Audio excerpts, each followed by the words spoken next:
3 مہینے میں قرآن پاک پورا کر لیا اور اب تو وہ حفظ بھی کرنے لگا تھا۔ مولوی صاحب تو بس حیران تھے کہ آج تک ہزاروں شاگردوں کو پڑھا چکے تھے، مگر ایسا حافظہ، ایسی روانی کبھی دیکھنے سننے میں نہیں آئی تھی۔ جب بھی اس کا سبق سنتے تو ہڑبڑا جاتے کہ یہ لڑکا انسان بھی ہے یا کوئی اور مخلوق ہے۔ مولوی صاحب ایسا سوچتے ضرور تھے، مگر اپنا یہ خیال کبھی ظاہر نہ ہونے دیا۔ وہ سوچتے تھے کہ اتنا اچھا بچہ ہے، کہیں بد دل ہو کر بھاگ نہ جائے۔ وہ بچہ اب تو حافظ قرآن بھی بن چکا تھا، مگر مولوی صاحب کو اب اس سے پیار ہو گیا تھا، اس لیے اسے اپنا بیٹا بنا لیا۔ مولوی صاحب نے شادی نہیں کی تھی۔ ایک رات مولوی صاحب کسی کا نکاح پڑھوا کر لوٹے تو زیادہ مرغن کھانا کھانے کی وجہ سے پیٹ میں تکلیف محسوس ہوئی۔ مولوی صاحب کو جب بھی بدہضمی ہوتی تو وہ ہینگ کا استعمال کرتے اور ٹھیک ہو جاتے، لیکن وہ ہینگ بھی ختم ہو چکی تھی اور دوبارہ منگوانے کا موقع ہی نہ ملا۔ سارے لڑکے سو چکے تھے، مگر معراج الدین جاگ رہا تھا اور عبادت الہی میں مشغول تھا۔ مولوی صاحب درد سے کراہ رہے تھے، ارے کوئی ہے جو مجھے کہیں سے ذرا سی ہینگ لا کر دے۔ معراج الدین نے سوچا استاد صاحب تو تکلیف میں ہیں، ان کی بروقت مدد نہ کی تو شاید اللہ پاک میری عبادت ہی قبول نہ فرمائے۔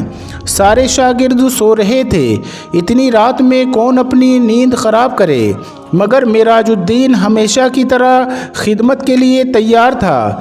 جائے نماز لپیٹ کر طاق میں رکھ دیا اور مولوی صاحب کے پاس جا کر کھڑا ہو گیا۔ مولوی صاحب میں لا دوں آپ کو ہینگ؟ مجھے پتا ہے ہینگ کہاں ملتی ہے۔ مولوی صاحب نے کہا تم کیسے لاؤ گے، اتنے ذرا سے ہو، کیا تمہیں اندھیرے سے ڈر نہیں لگتا ہے؟ اتنی رات ہے اور سردی بھی ہو رہی ہے۔ معراج الدین نے کہا کہ نہیں، میں تو اپنے سارے کام جب چاہوں کر لیتا ہوں اور مجھے اندھیرے سے تو ڈر نہیں لگتا۔ مولوی صاحب پر تو حیرت کے پہاڑ ٹوٹ پڑے، کیونکہ رات کا دوسرا پہر تھا اور یہ ننھا سا لڑکا باہر جانے کو تیار تھا۔ مولوی صاحب نے کہا اچھا اگر تم ضد کرتے ہو تو پھر دور نہ جانا، یہ نکڑ والے بنیے سے ذرا سی ہینگ مانگ لینا، کہہ دینا کہ مولانا صاحب منگوا رہے ہیں۔ لڑکا تو جیسے اجازت ملنے کا انتظار کر رہا تھا، وہ تیزی سے باہر چلا گیا۔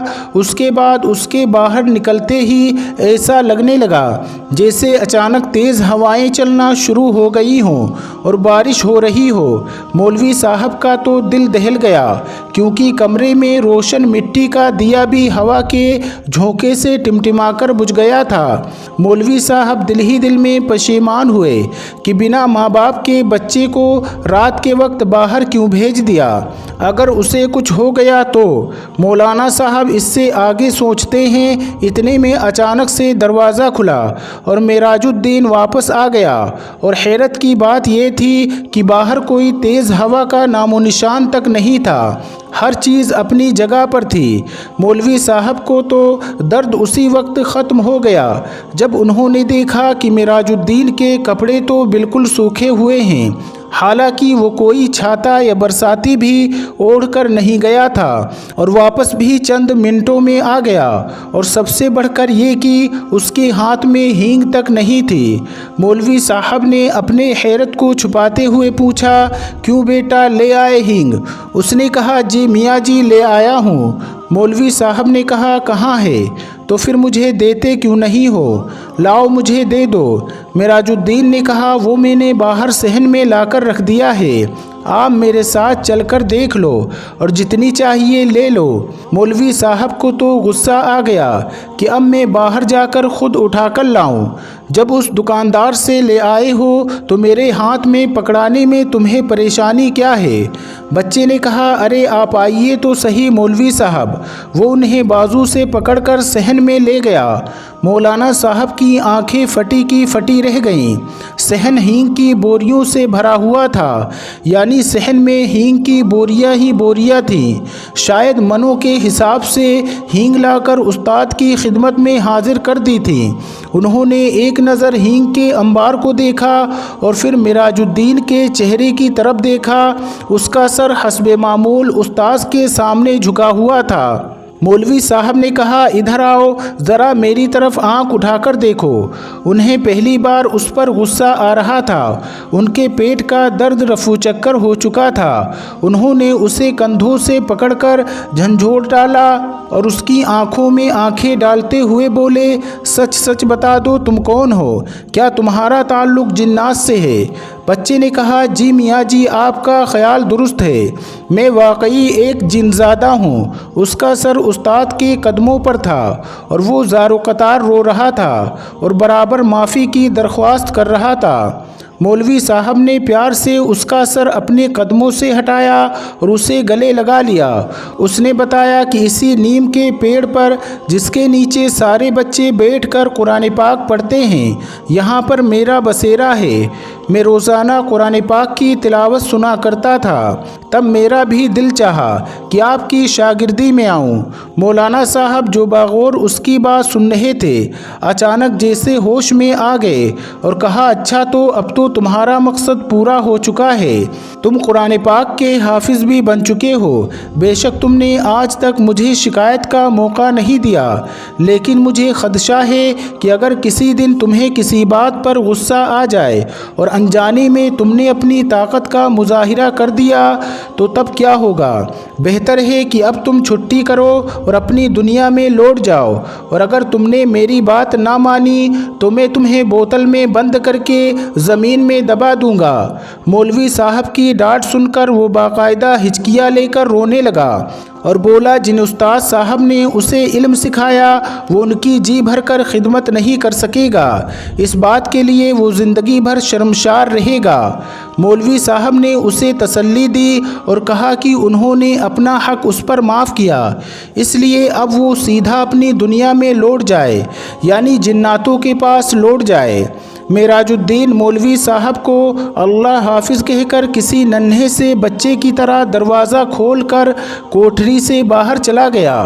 مولوی صاحب کو اس کی آنسو بھری آنکھیں رات بھر رلاتی رہیں۔ مولوی صاحب کی ہدایت پر ہمیشہ کے لیے لوٹ جانے سے پہلے اس نے ہینگ بھی واپس گودام میں پہنچا دی تھی۔ اس بات کو کافی سال بیت گئے اور مولوی صاحب سمیت سب لوگ اسے بھول بھال گئے، کیونکہ وہ جن زادہ دوبارہ کبھی بھی لوٹ کر نہیں آیا۔ مولوی صاحب تعویذ گنڈے کے بھی کام میں ماہر تھے۔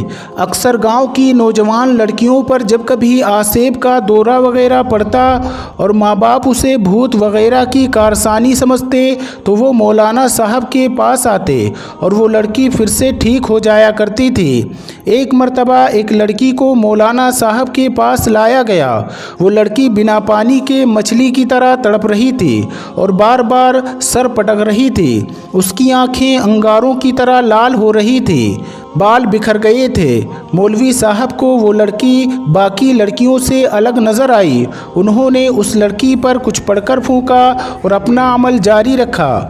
مولوی صاحب کچھ دیر پڑھتے رہے اور پھر وہ اچانک سے چیخ پڑے کہ معراج الدین، تم تو اپنی دنیا میں واپس نہیں گئے، کیا تم نے اپنا وعدہ بھلا دیا اور یہ بھی بھول گئے کہ استاذ کی نافرمانی کتنا بڑا گناہ ہے؟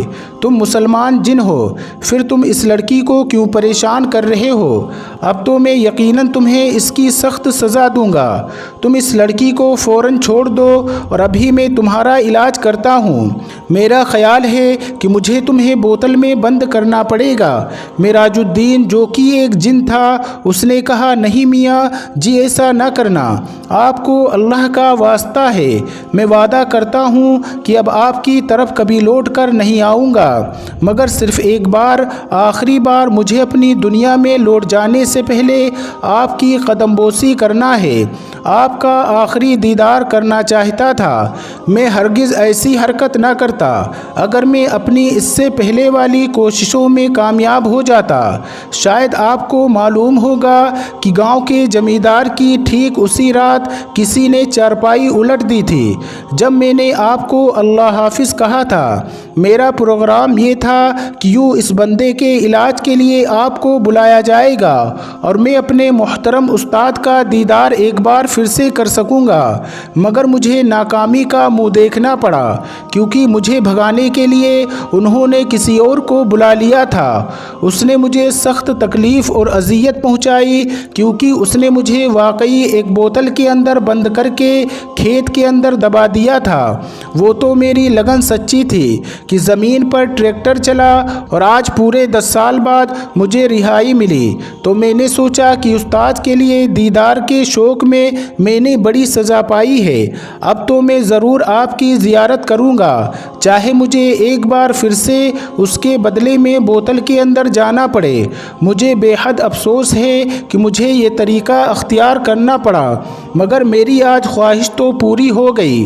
اب آپ مجھے بس آخری بار اپنی قدم بوسی کا موقع دے دیں۔ میں اپنے استاد کے قدموں کی خاک پلکوں پر لگانا چاہتا ہوں، آپ کے گلے لگنا چاہتا ہوں۔ مولوی صاحب نے اسے لڑکی کو چھوڑ دینے کا حکم دیا اور اسے گلے سے لگا کر خوب پیار کیا اور دروازہ کھول دیا۔ لڑکی ایک دم ہوش میں آ گئی، مگر مولوی صاحب کی آنکھیں نم ہو گئیں۔ تو دوستو، یہ قصہ ایک مولوی صاحب اور ایک جنات کے بچے کا تھا جو ہم آپ کو سنا رہے تھے۔ یہ ویڈیو آپ کو کیسی لگی کمنٹ باکس میں ضرور بتائیے گا۔ امید کرتے ہیں یہ ویڈیو آپ کو پسند آئی ہوگی۔ ملتے ہیں اگلی ویڈیو میں۔ السلام علیکم، اللہ حافظ۔